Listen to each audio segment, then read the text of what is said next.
Welcome to Invisible Tears. Today, we are so excited to have Shayna Richard and Tates Nunez of Light the Way on with us. You guys, thank you so much for joining us today. How are you guys doing? We're Doing good. Thank good. you for having us. Absolutely. Thank you. Of course, anytime. So you guys started this advocate organization called Light the Way. Do you want to explain to us a little bit about that? So, Tates and I met in 2021 in the missing person community. And we started out by really posting a lot of flyers on social media and locating runaways. And we kind of found that we're really good at that. But we thought, wow, we can do more. There's a lot of missing people and people really needed help. So we're working together on the side online. Tates lives in the Midwest. I live in New England, and we were working together virtually. And we heard the foster parent of Oakley Carlson, who was a missing 5-year-old girl in Washington, speak. And we heard a very tragic story about a little girl who had been returned to her biological parents by the Washington State Department of Children, Youth, and Family very abruptly after a lot of warning signs. So she was taken away from them. Yes. She was put in the foster system. Yeah, so she was placed in the foster care system when she was about 7 months old, and that after about a little over 2 years, she was returned back to her biological parents after her foster parents really were concerned about that. There were lots of red flags. There were warnings about drug use, about domestic violence still happening in the home. And the social workers really didn't want to hear that. They had a one-track mind that this child was going to be returned to her biological parents. And there is lots of documentation of the foster parents, Jamie, Joe, and Eric, who are amazing. We work with them just about every single day. They are Oakley's biggest advocates. They were saying, no, no, no, this is not safe. This is not in Oakley's best interest. And the social workers refused to listen. So Tates and I heard Oakley's foster mom speak once Oakley went missing under the care of her biological parents. And the foster parents decided that it was time to tell Oakley's story. So we reached out to her foster family. We really started Light the Way based on Oakley. And Oakley is truly the heart of everything we do. We learned how to be advocates. We learned how to investigate. We do what we do because of Oakley. We feel like she's the one who has led us to do everything that we do because a little girl and her family needed us to step in and help. And from that, we have learned that you need to be victim-centered. You need to be working with families. You need to make sure that you bridge any gaps between law enforcement and families to be able to be good advocates. Laws need to be focused around victims, and that we're always pushing forward ahead. There's not a day that can go by that we're not making sure that all of our missing families and our victims aren't getting their names out there. And that's kind of how Light the Way started.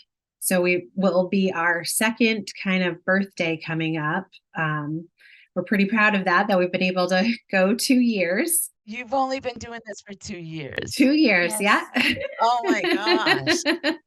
2 years. You guys. Oh my gosh. I would have thought you guys are been doing it for like 10 years because you guys are Aw. amazing at what you do. Thank you. Amazing. Thank you. Thank you. Thank you. We work with 14 families, and the 14 families were so honored that they allow us to tell their family stories. Most of our families we started with were in the Pacific Northwest because of Oakley's story. That's where the families kind of gathered towards us, but now we work with families kind of all across the country. We have families in New England. We have a family in Texas we work with. We have a family in Arkansas that we work with. So we have started spreading out. It's been a wonderful experience. Tates and I, Light the Way is another one of our children, really. We take care of it like it's a baby to us, and we're really we're so proud of what we've been able to accomplish, and we're so Should be. thankful for the families. Thank you. Thank you. So that's kind of how we started, and we hope that we can do more and help more people as we continue to grow. We learn more every day. So, you 2 are, like, in 2 separate different coasts of the country.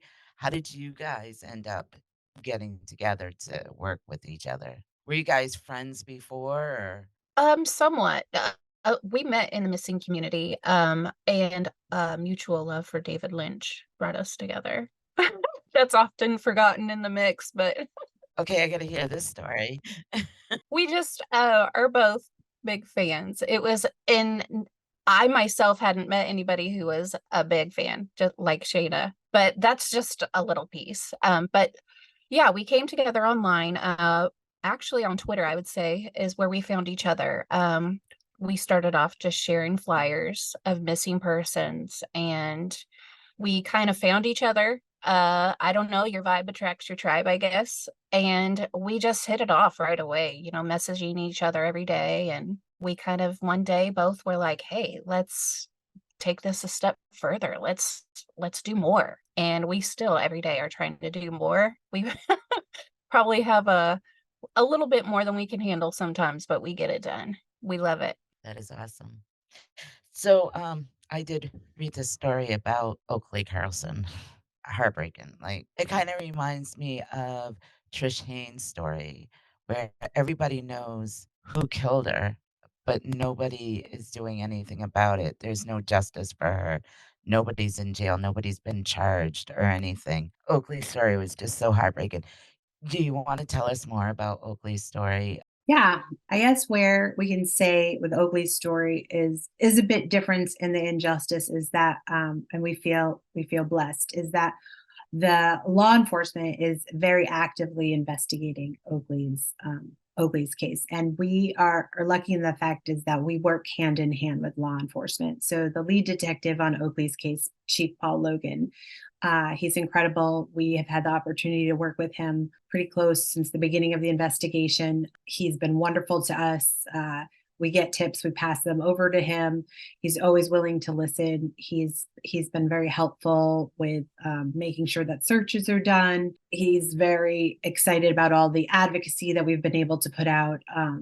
So we are happy with how the law enforcement investigation is done. What we do have to remember and is difficult is that with a murder investigation, they get one chance at bringing the parents to trial. So we have to tell ourselves that a lot, and that's hard to bite off sometimes.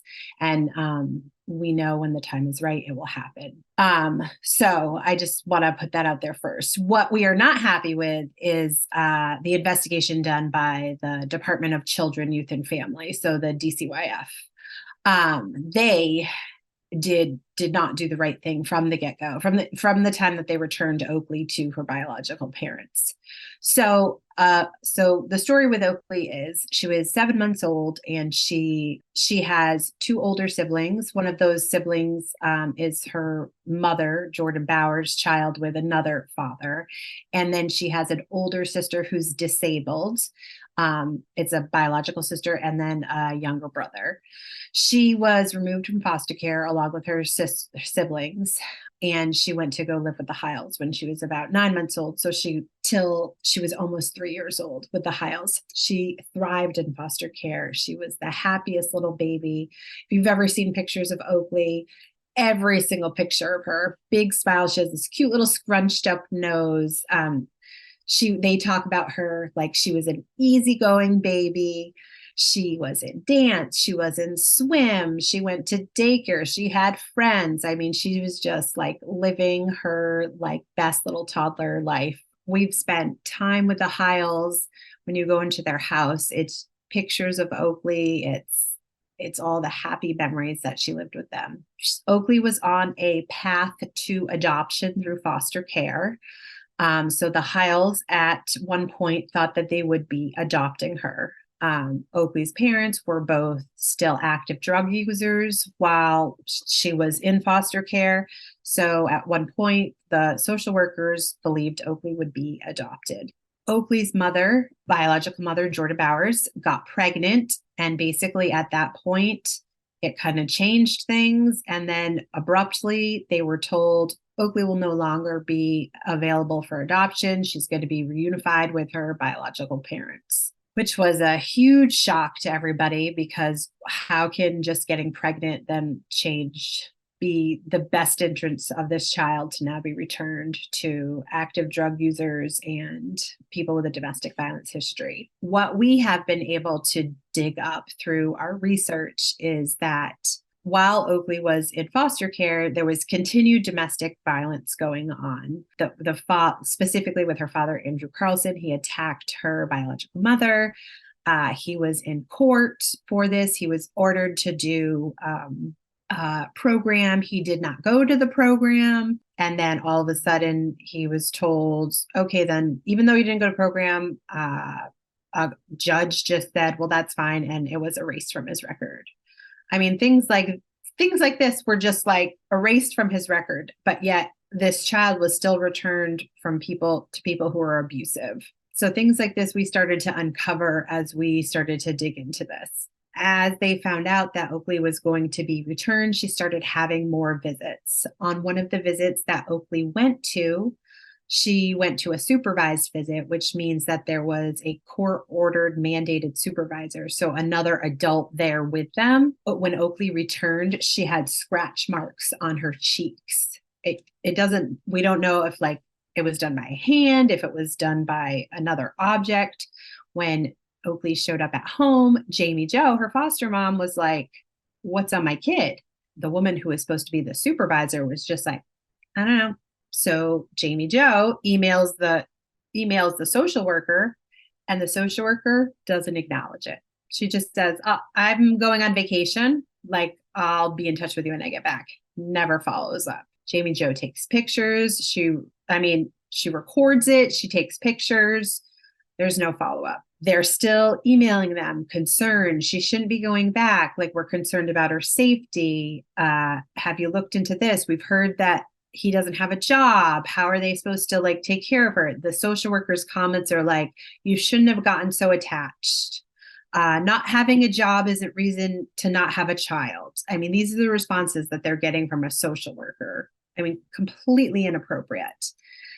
So now we're getting to the point where she's going to be reunified. It's getting closer and closer. There's a sleepover. The first or the second time she's going to stay the night.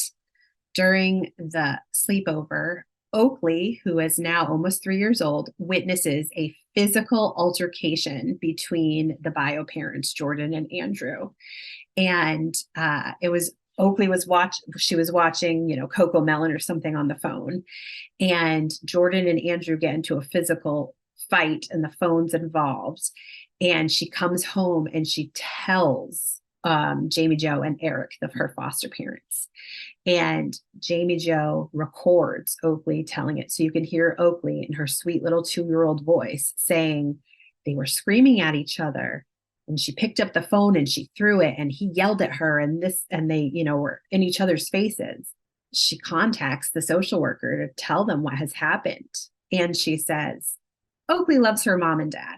That's what she says to two people that we know have a history of domestic violence. And we know that Andrew was in court on record with a domestic violence incident that the judge just like wrote off and didn't make him complete his training. And then we know Oakley was sadly then returned a couple weeks later.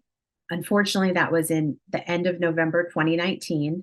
Sadly, COVID started, in March 2020. So we don't know if there was any type of supervision once 2020 started. And then the dependency case was closed in June 2020. So we don't know if she was actually followed up on once March 2020 happened.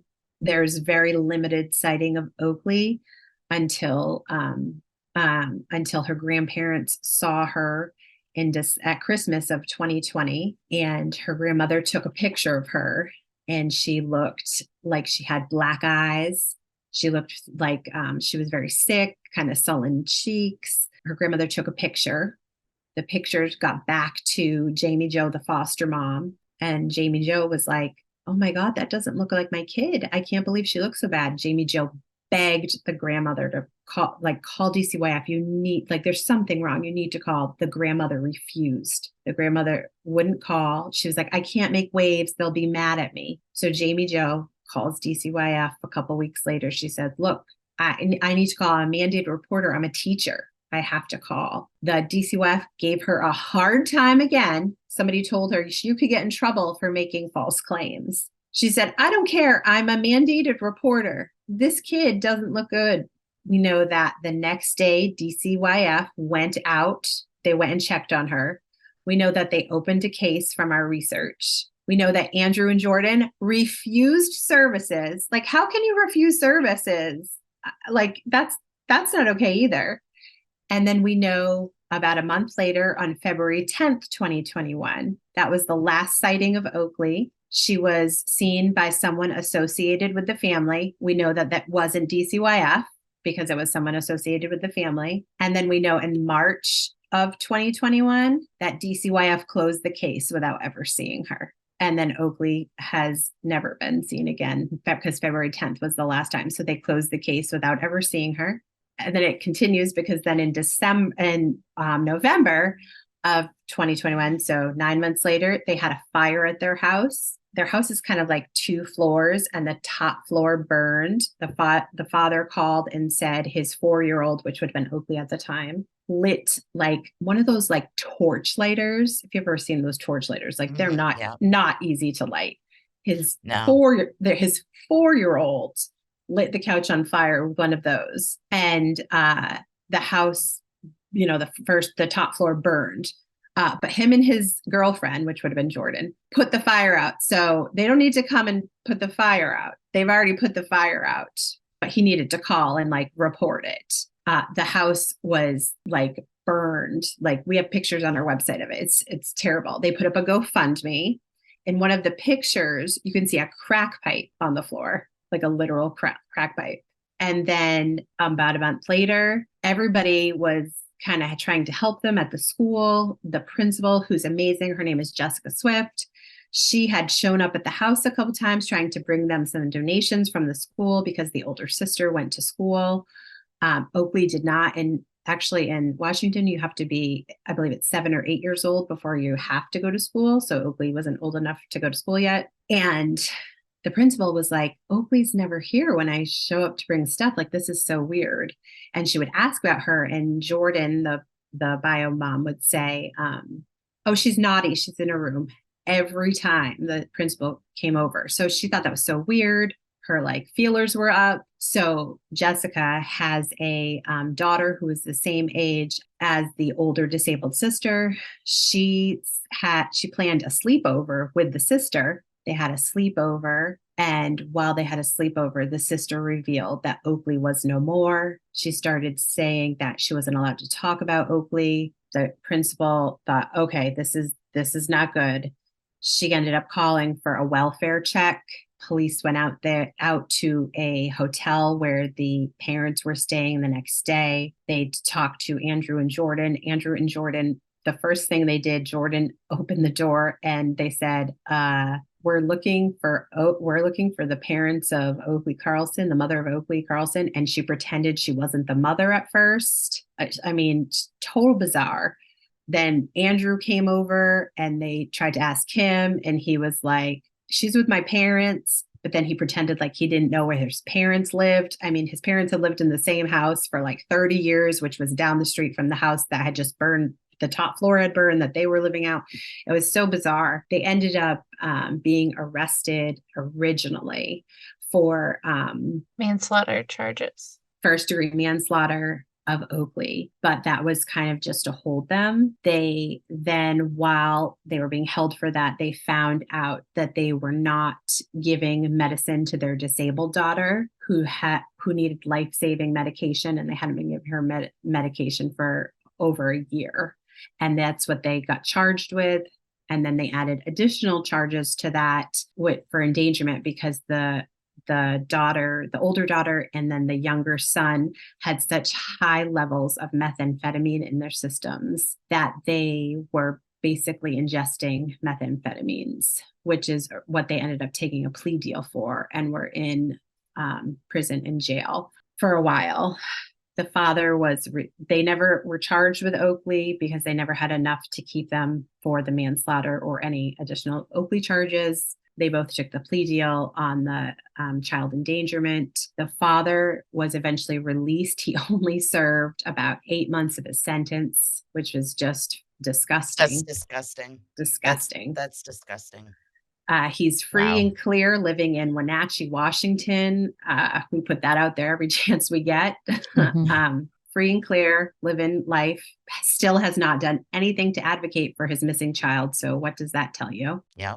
And then the mother, Jordan, she got a longer sentence because she was already a felon. So while she was in prison, they found additionally, while searching for Oakley, that she was also stealing money from people. So she basically was released from prison and then literally picked up in the same minute for identity theft charges. And so she was charged with 3 counts of identity in the first degree and 1 count of identity in the second degree, literally like walked out of prison and immediately picked up. And so last year, I should say from January to July, we spent kind of following that trial. And she eventually took a plea deal and she's in prison right now for those charges. Good. And if you can believe it, she got more time for identity theft than she got for endangering those 2 babies with methamphetamine. So she'll be there. I know it's disgusting, right? So she'll be there for probably about another year.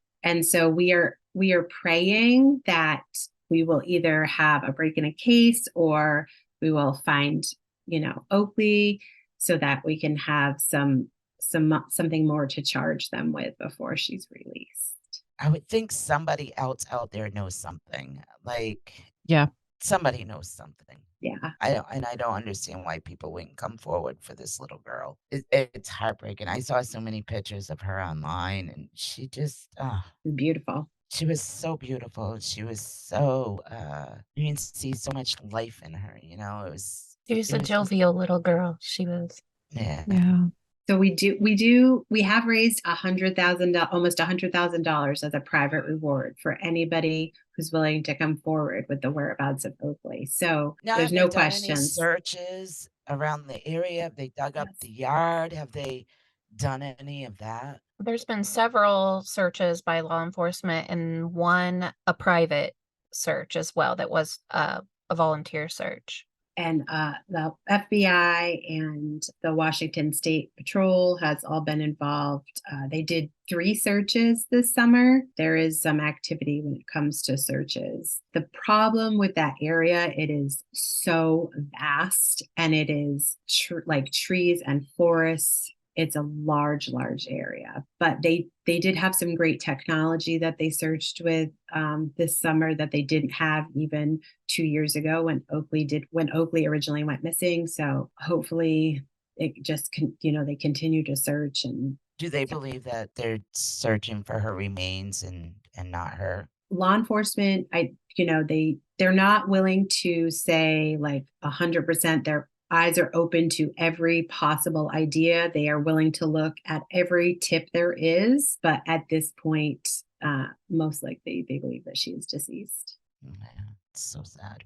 We'll be right back after a quick word from our sponsors. And now back to our episode. It is.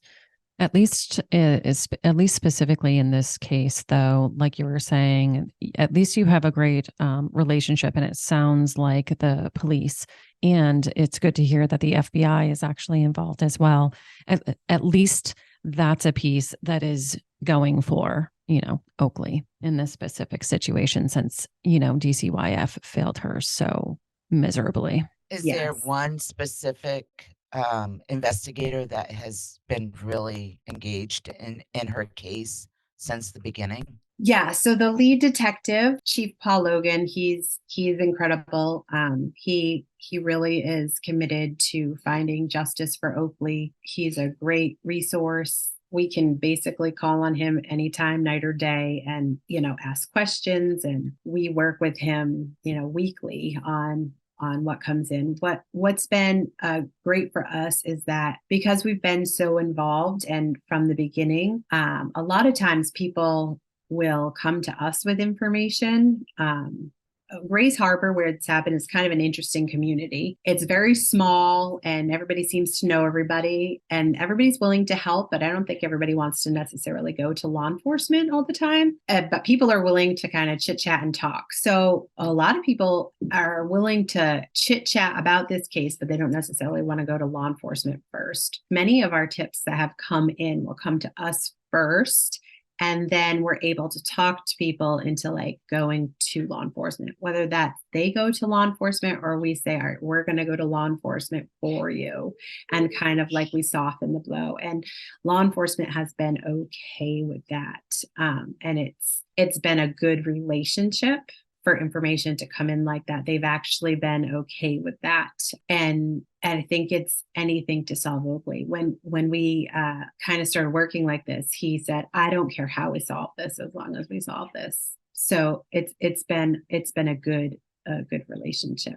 And he has taught us a ton about searches, about how missing cases are done. And we can't thank him enough for that.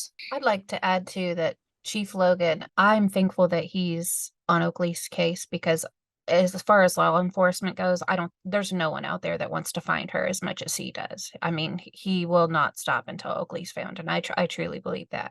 That's so wonderful to hear. Yeah, it really is. Should be more officers out there like that. Totally disgusted with DCYF. Has there ever been any repercussions for that particular person that returned her back to her biological parents? If by repercussions you mean a promotion. Really?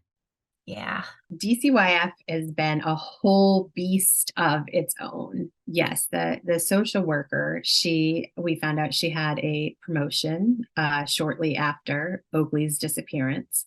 They seem to protect their own. We have learned so much about the Washington State Department of Children, Youth, and Family. Not being from Washington, we have become advocates for children abused by that system. So much so that we have started our own campaign that's kind of separate from missing persons, that we call My Reason. Where we advocate for children that have been failed by the Washington State Department of Children, Youth, and Families. So we work with other families where their loved ones have been murdered or killed when they were returned to people after being part of Washington DCYF. And Oakley isn't the only one, which is really, really sad. There are many. Wow. We dedicate the month of April, which is National Child Abuse Awareness Month, to those families where we tell their stories. We also dedicate a portion of our time to advocating for law changes in the state of Washington. Last year, we had the opportunity to bring the Oakley Carlson Act, which was a law that would have changed the monitoring of children who were part of the Washington DCYF once they were returned to parents who had substance abuse issues. The monitoring was not going to be like 6 months. Right now, it's like you're returned and then you have 6 months of monitoring before it goes away. So the law that was coming forth was called the Oakley Carlson Act. And what the law stated that instead of 6 months of monitoring for drug tests, those families with substance abuse would have had 5 years of monitoring. So you would have to take drug tests for 5 years. That should be national. Right. I mean, right? That Like should it would be make national. that would make so much sense in a lot of states. And we got to testify. We got to testify in front of the committee, which was amazing. Oakley's foster mom, Jamie Jo, gave this incredible speech at the hearing. And then one of our other families, this little girl, her name is Hazel Homan. She died when she was returned to her father and her father's girlfriend. And the father's girlfriend is in prison now for 34 years for killing Hazel. She also testified. Other family members of Oakley's testified. I mean, it really was powerful. We got to testify. And then the bill died in committee. So it was really sad. We didn't get far, but that doesn't mean that this year we're going to try again. We've found other sponsors who are going to try and sponsor an amended bill to see, you know, people thought 5 years was too long. So can we go for 36 months? You know, like if the years thing sounds too long, can we change it to months? And will that sound better? You know, like, Yeah, we exactly. try that. So that's something that we're going to try and do. Tates and I often attend. They have the DCYF Oversight Board Committee meeting. Tates and I try to attend those. So we sit there with the head of the DCYF. His name is Secretary Ross Hunter. He is the most painful man in the world. He does not care about vulnerable children. He has no idea what's going on in his departments. But there's also legislators who sit there and attorneys who sit there.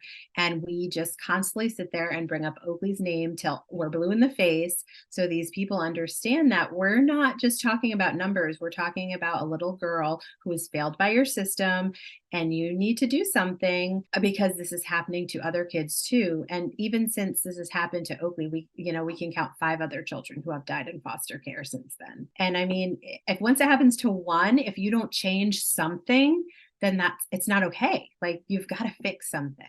DCYF in Washington is a disaster, and something has got to change. I mean, and we know, you know, it's like this all across the country, and Yeah.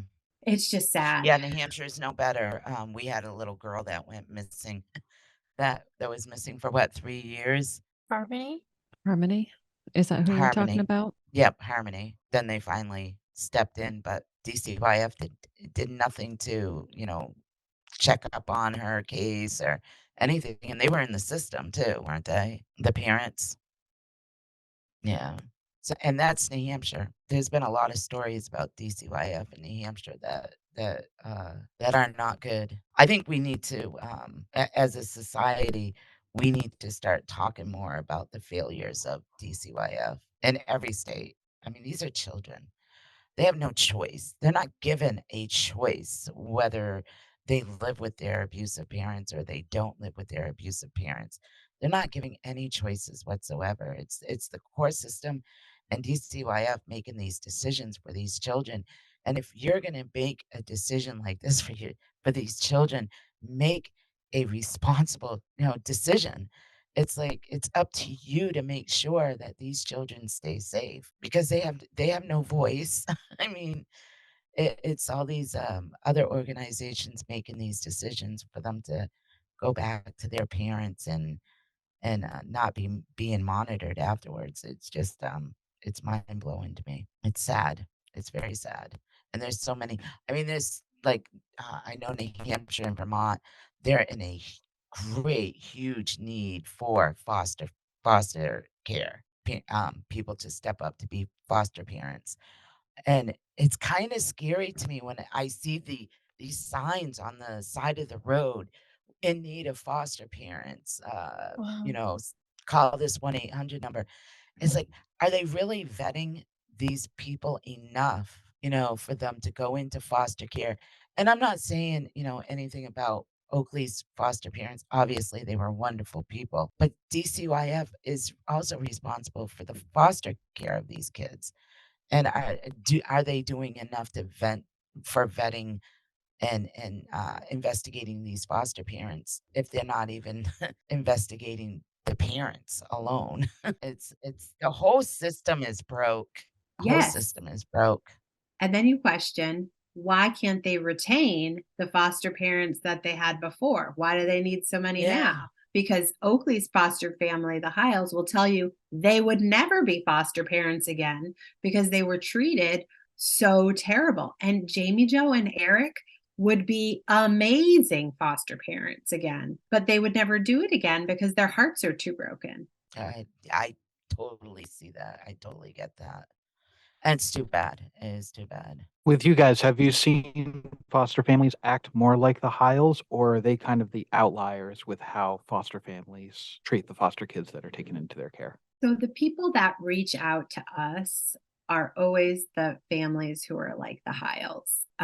We, I guess, are very lucky in the sense that when people are reaching out to us, they're the families who are afraid that what's going to happen to their foster child is, the families that are, we don't want what we're scared that what will happen will be like an Oakley story. We know that the families could still be actively using. No one's listening to us. Though those are the type of foster families that reach out to us. None of the missing stories that we have are stories where kids have gone missing in foster care that we are working. I mean, have we read stories like that? For sure have read stories like that, but we don't have any stories that we've worked with. When we work with families on the My Reason case, all those stories are kids that got returned to their biological families and then went missing. Or deceased, unfortunately. Yeah, or deceased, yes. Deceased. We did have an investigation. Another thing that we do for Oakley's story is that we fight for an investigation to be done into her DCYF case. That's another one of our kind of call to actions. So we originally had fought for that, and they did an internal state investigation. And of course, it came out that there was no wrongdoings, which we know is not true because we have proof that there were wrongdoings. So that was kind of a big thing. And we're really lucky we have some great contacts of media out there that will cover anything we do up there. They're awesome to us. So when that came out that there was no wrongdoing, we said, okay, well, show us the papers then that there's no wrongdoing. And they said, oh, no, you can't see any of the papers. There's just no wrongdoing. So, and they told the media that too. So everybody was like, yeah, no, there's no proof in the pudding, buddy. Like, no. So that came from the governor himself that there was no wrongdoing. So now our next call to action that we've been working on since September of 2022 is to have a independent investigation. So like not an investigation by your people, like someone that's separate from us, separate from you, that will do an independent investigation and that will look at all of the records. So we do that. And then we ask people to write an email every Thursday and ask for this independent investigation. We have like letters on our website that are just, cut and paste so nobody ever has to think and write it themselves. We got you. You just got to send it. Every once in a while, we'll get like a big push of them and the governor will come out and kind of like make a form letter and be like, I've looked into it. There is no wrongdoing. So we know that we bug him every once in a while. So we kind of like that. We know that eventually we'll like get a little bit of a push. It's just not enough yet. So we know that like You just let them know that you're not going away. exactly. Exactly. We know that he knows Oakley's name,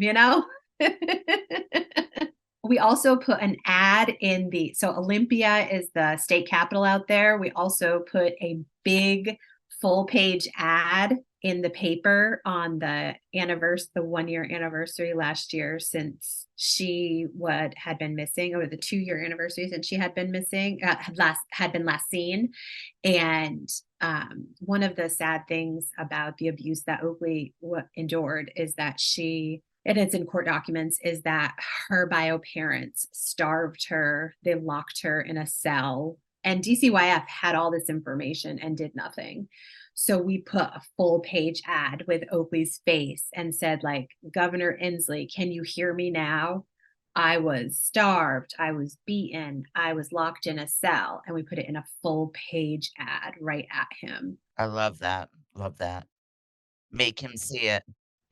And that was her foster mom's idea. Like, it was awesome. Like, so we're not giving up. Like, we will be here until the end, and we will keep coming. So I believe that. You guys are a force to reckon with, I'll tell you. I know that you guys also work a lot with Julie Murray with Maura Murray's case. You had just gone to Julie's meeting with the AG office a couple of weeks ago or last week or whatever, and she said that you went with her, and Yep. she was so happy that you did, and she had a lot of good things to say about you. That's how we met you, was through Yes. Julie. Yes. And we met you because we had a call to action. Yes, we did.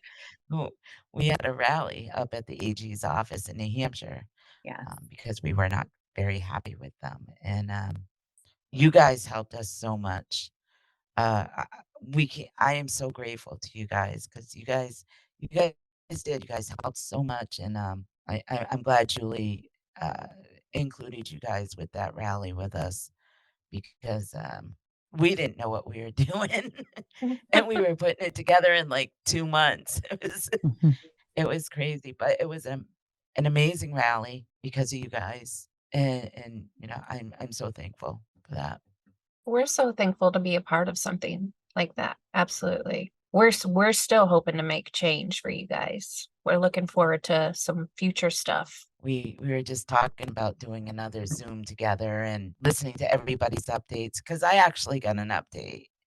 I actually went and met with the state police that come to find out he is actually investigating my case, actively investigating my case right now, and has been for a couple of years, and also has a person of interest in my case, which I haven't heard that in 30 years. so so yeah, good things did come out of the march. Very good things for me. You guys make me want to be a better advocate for myself. Oh, Oh, James. that means so And much. you guys are advocating for other people, and here I am. I just never feel like I advocate enough for myself, but I'm working on that, and I'm starting to, and I just feel like I'm more into advocating for the other victims, and I forget myself. I've said that before, and I forget myself, and I've got to stop doing that. But Well, when we met you, I was like, I remember like Tates and I were talking like behind the scenes, and we were like, "Oh my God, she's such a like." Yes. I We was were so like, yeah, we were like, "Oh my God, she is like yes. amazing," and we were like, "And she has such like a bright outlook on life." We were like, how does one do that after you survive that? I mean, I'm sure you have your days because everybody has their days, but we were like, you are like a glass half full type of girl. And you're like so strong. We were so impressed by you and like what you bring to the table for other victims and for other survivors and for family members. And then just seeing you at the rally and like all of your glory. I mean, Uh, yeah. you did absolutely amazing, and we are so honored to be at the table with all of you guys and to be able to like move forward for everyone. This is an incredible opportunity to see change happen like right in front of you in the very, you know what I mean, in the very moment, and feel incredibly honored to help in that. And it was so awesome to be there that day and to see It was pretty action happening. powerful. It was Yes. that was I mean, that was above and beyond what I ever expected that rally to be. There was so many people there that were just they were you could tell that they had held so much in for so long and they just wanted to share their story and their frustrations and we gave them the platform to do it. And that I think that was the most amazing thing. But that's what hit me the hardest. Well, it's like at one moment I was standing there and it's just like looking around and like I said, I knew we were gonna have a lot of people come and support us, and Julie was gonna have her crew come and support her, same with Trish Haynes. But then we're looking around and how many people did we see holding loved ones' Oh, pictures? that was That hard. I just it was really like I broke down because I didn't expect to see that. And poor Andrew. I Amanda was off doing her thing and poor Andrew standing there and I just lost it. And it was right before I went up to the podium. But it was like I just lost it because I was just like, oh my God, I for the first time I didn't feel alone. It was that rally was just so powerful on so many levels. It encourages us to say, all right, that's not the last one. We are going to push and we are not going to let them forget. And we're going to make sure that they're doing what they're doing and make sure other people are allowed to have their voices heard. And we're definitely going forward with doing a lot more advocating for others and giving others a platform to I think that's what's most important, giving others a platform to voice what they're going through and the loss of their loved ones, or there's so many missing in New Hampshire, it's crazy, and there was quite a few of them there that their loved ones were missing at the rally. I think if we keep doing like what you guys are doing, keep on them, don't let them forget that Yeah, we're still here and we're gonna continue to seek answers, whether you have them or not. We're gonna make sure you're doing your job. absolutely. I told Julie I have an idea, and I'm going to share it now. See what you guys think. I think we should send an email to our list that we made at the rally, and I think that we should ask every family to send a Christmas card to the AG's office with a picture of their loved one and say, still missing my sister or my child. And I think for the New Hampshire, for the Connecticut Valley, we should send like all of the pictures in one, including your picture, and we send them These are all. still unsolved. Uh-huh. Yeah. Yeah. What do you guys think of that? I think that's a great That is idea. that is such an incredible idea. I said that to Julie. I said that to Julie last week, and she was What did like, she "Ooh." say? She was like, "I like it." This I love how everyone is so feisty. Everyone in the coalition is just so feisty. I love it. It's extremely creative, and it's also it's another way, and it's another avenue to really get the point across. Don't forget. Yeah, don't forget. And that's what you guys do so great, are so great with is not allowing people to forget about Oakley. You are always putting her poster out there.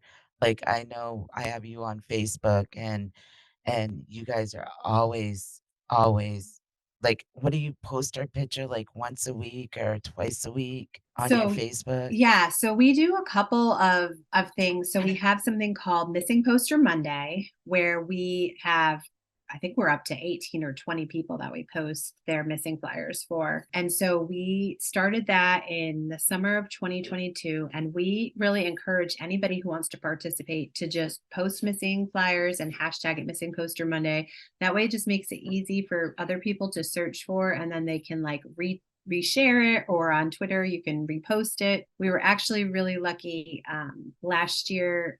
Gabby Petito's mom, Nicole Schmidt, she joined us in helping. She helps us do that sometimes from her Find Gabby account, which is really great. And so we just try and get that going. We'd love for it to become like a trending thing on social media on Mondays. And then on Tuesdays, we do Tip Tuesday.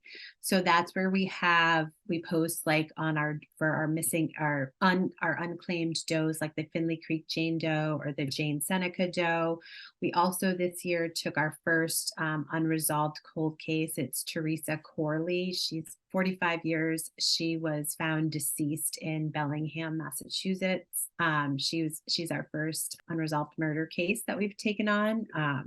She's not too far from me in Massachusetts. And I saw that case and was just kind of like, we need to help her sister a little bit. So we have some cases like that we do on Tip Tuesday. So those are things that we try to put out every single week. So that's one way we do it. And then we have call to actions that we do once a week. We do media posts once a week. So we kind of have a schedule so that we're making sure like people's faces get out at least once a week. For our other cases, we also have kind of schedules that we do. And since Oakley is such the heart of us, she kind of gets a little bit of extra love because She deserves it. yeah, she just kind of gets a little extra sometimes because when we like if a photo pops up on my phone or whatever, I can't help it but give her an extra post or two.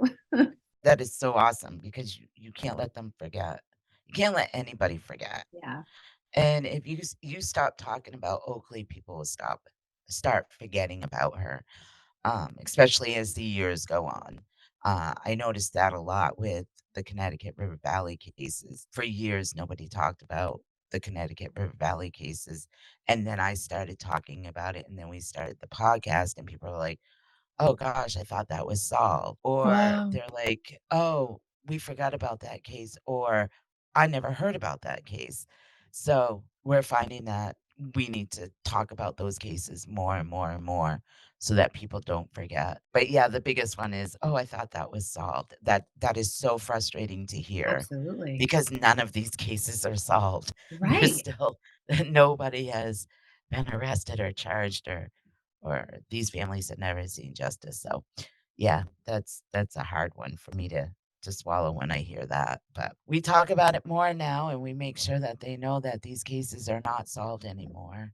I think what Tates and I should do is we should make a poster for Tip Tuesday with everybody's face on it and do a Tip Tuesday poster for the Connecticut Uh, River Valley serial killer. What do you think oh, about that that? would be awesome. Would All be Thank right, let's you. amazing, guys. we'll That do would that. be We'll do that for a Tip awesome. Tuesday. We'll add that to our list because that would be cool to do one with everyone's Awesome. face on it. I love you guys. You guys are so awesome. We think the same about you. It's so surreal to hear you say how you like you admire what we do, and we think the same, like about like you and what you do. It's incredible. We'll be right back after a quick word from our sponsors. And now back to our episode. Awesome. As you guys just brought up that, so thank you so much for outlining, like I had seen the missing poster Monday that you guys always do on Facebook. The Tip Tuesday is great to know about that you guys are doing that. And thank you so much for creating a Tip Tuesday for the Connecticut River Valley cases. That's awesome. Do you guys want to actually speak a little bit more about so I know that you've talked about Light the Way and your organization and sort of, how it formed, but some of the specific resources that you can actually help with and that you have helped with in the past. Do you guys want to actually talk a little bit about that? Because I think that just in our relationship with getting to know you guys, I think I was a little bit surprised once I started understanding all of the resources that you guys actually could offer us in the form of help with the coalition when we were forming the coalition. Visuals, websites, that sort of thing. Do you guys want to speak a little bit about that just so our listeners can understand, some of the things that your organization is doing as far as resources go? First of all, every missing person or unsolved is entirely different. And everybody needs something different. We have some families and persons that we just advocate for. So we just will put out their flyers, make sure people are seeing their faces, making sure that they're not forgotten. Sometimes we create the flyers, sometimes we use flyers that are already created by law enforcement, but usually we'll create our own flyers. So we do that. We create flyers. Advocacy, that's our number one thing. Just making sure people's faces are out there. For a few of our persons, we create websites. I may or may not be working on a website for the New Hampshire. It's kind of been just sitting there for a few minutes, but I have been doing a little something on that. Help me out, Shayna. We honestly wear so many hats. I sometimes forget the things that we do. Okay. So when we're talking about doing like advocacy work, we'll also do like media stuff. So we'll reach out to media, we'll create those relationships, whether that be with news reporters, podcasts. We'll do that. We'll make those connections for families. Like Tate says, we'll do flyers, websites. We also will do some investigation type things if families are looking for that. We also do work with law enforcement. We have some relationships with certain law enforcement.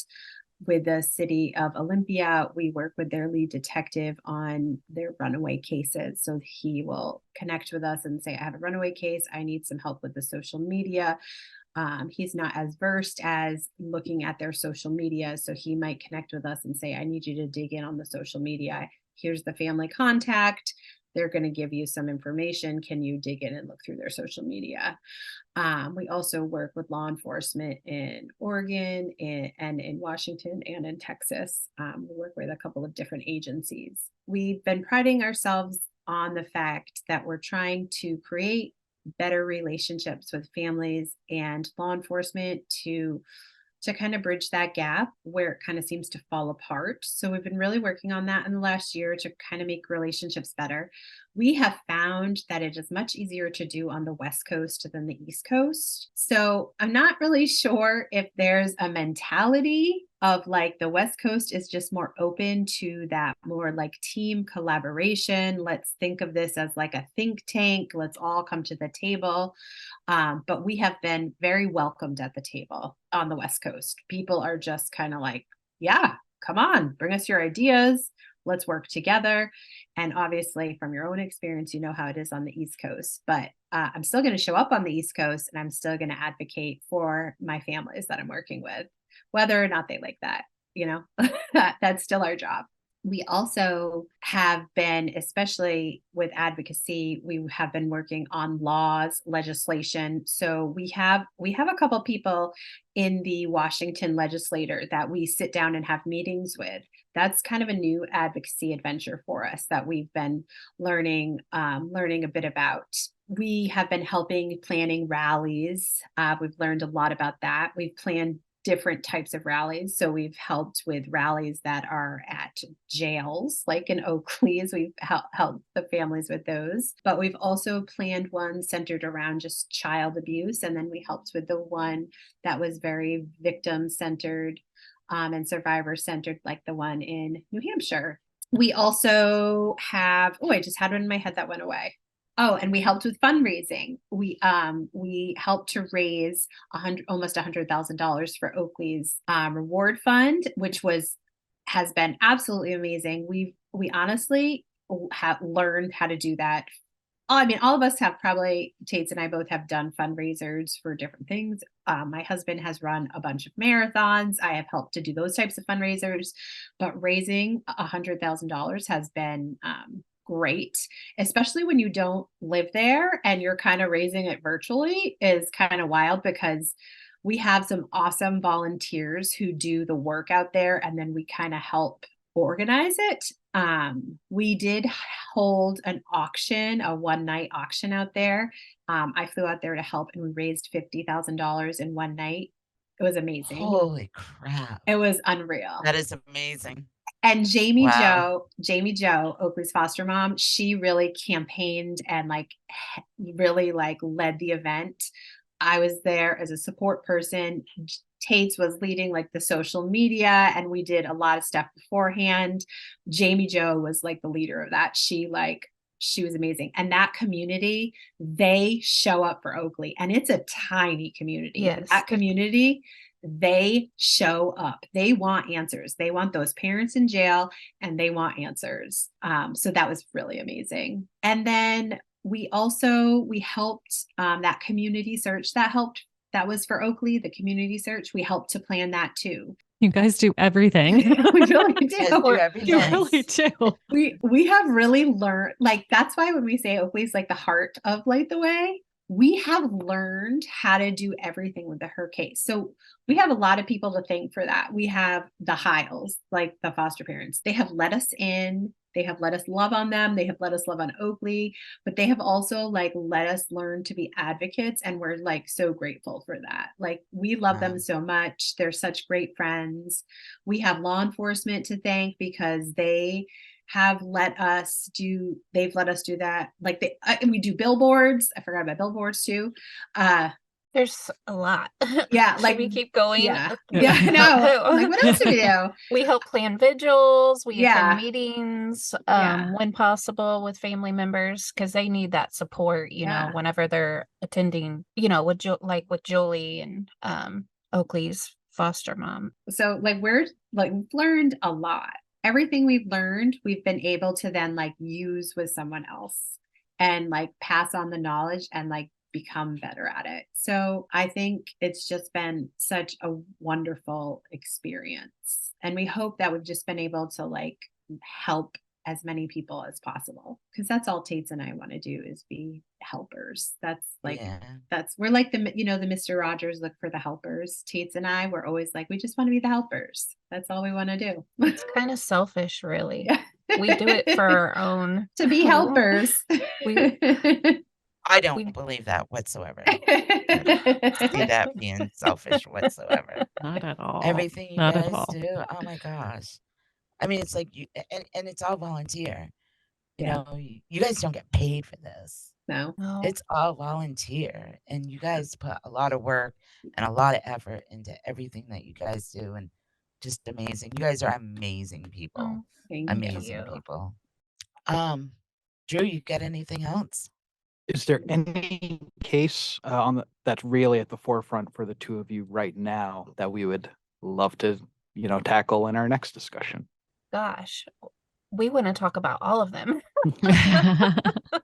Yeah, I don't know. Like I can't just pick one. I really can't. Maybe give us time to talk about that. I feel, yeah, like they're like there's a couple of them that are like making, like a lot of our cases are, are unresolved missing cases. Like we have cases that are like 47 years old, but like they're making some movement.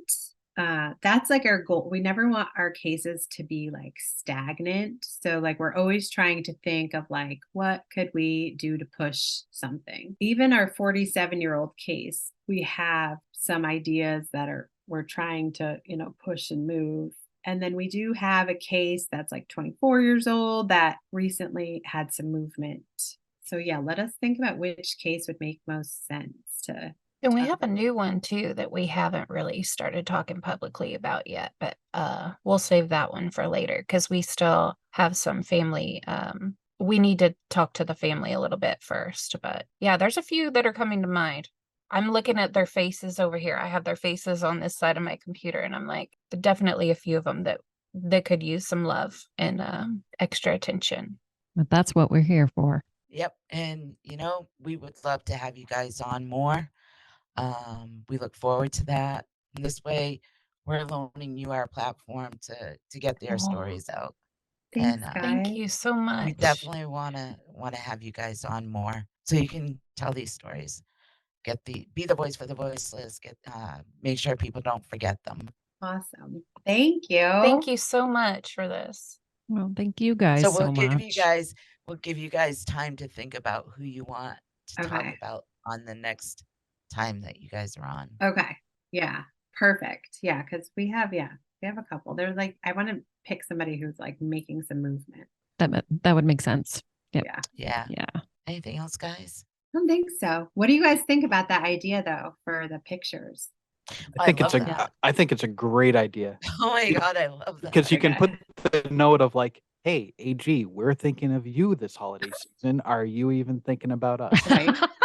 It really sort of digs it home. Right. That has to be the wording. I want to address it to Formula. Nobody else but Formula. So Okay. I like it. Yeah. I like it. Yeah, I love that idea. That idea. So where can people find Light the Way? Tates, give the website. Yes, our website is lightthewaymissing.com.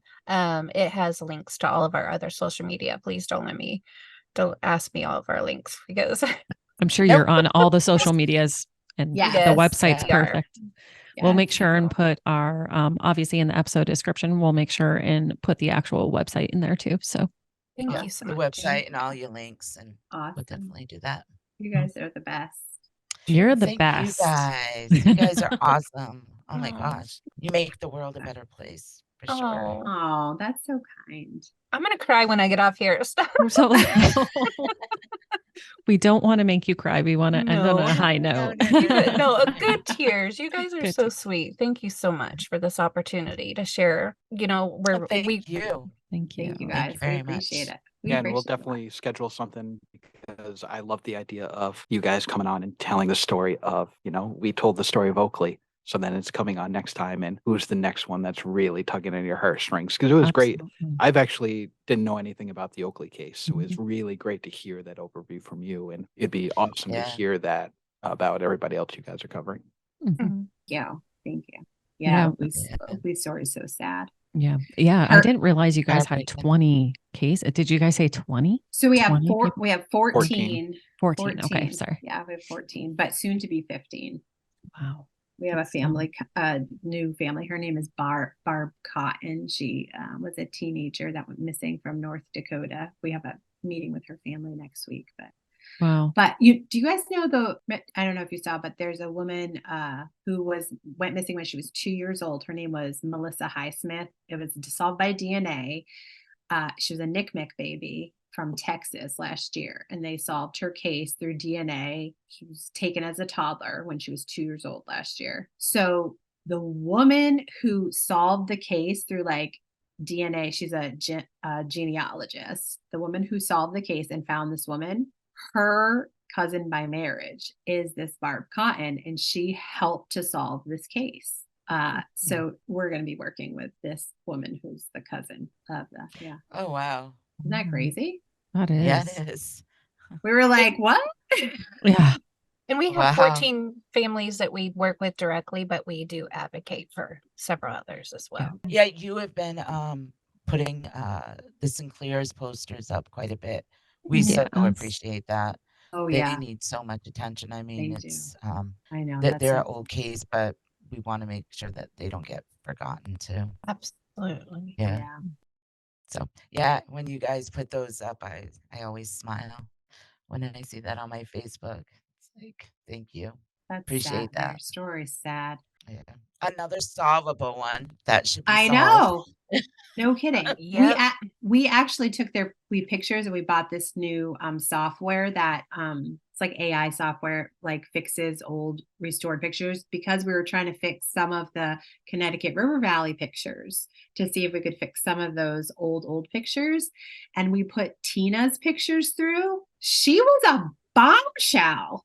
Like Yeah. bombshell. I wish I would have had this software Yeah. before the t-shirts and billboard, but Yeah, we fixed those Connecticut River Valley serial killer pictures up. They are like, they look so good now. yeah. Really? Yeah, Can't wait to till- see them. Yeah, I can't Actu- wait to see them. Tates, actually, maybe you should send some of them. I will do that. Yeah. Thanks, guys. I know. They even fix pictures. Yeah. They- Is there There is- anything you don't do? That you don't Super do. women. Not really. You are. Really. You call me Not at all. badass. You're badass. I'm gonna send you guys capes. You know? Whoa. Not really. Oh. Not really. Just surviving. Oh. We found it online.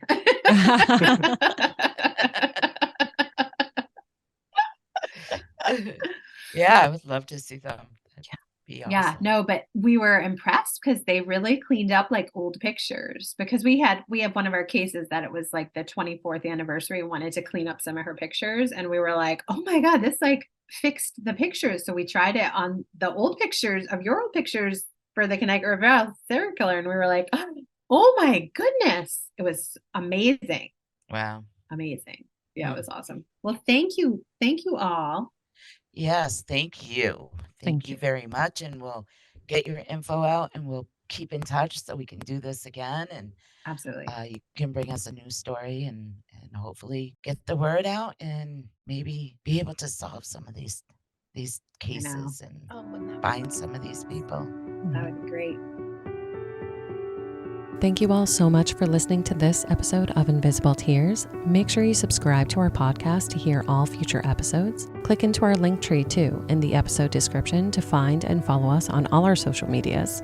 And it also links to our website, invisible-tears.com, where you can keep current on any events that may be coming up, read more about Jane and the team, and read more about all the Connecticut River Valley unsolved cases.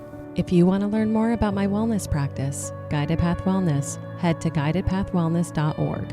There you can read more about me and my certifications, more about the Reiki and coaching services I offer both in person and remote, and read all about my products for sale that I make through the practice. Feel free to utilize the Contact Us section on the website with any questions, or utilize that free 15-minute consultation booking button if you have any questions about what might work for you. Evil may exist in this world, but we will not let it win. See you next episode.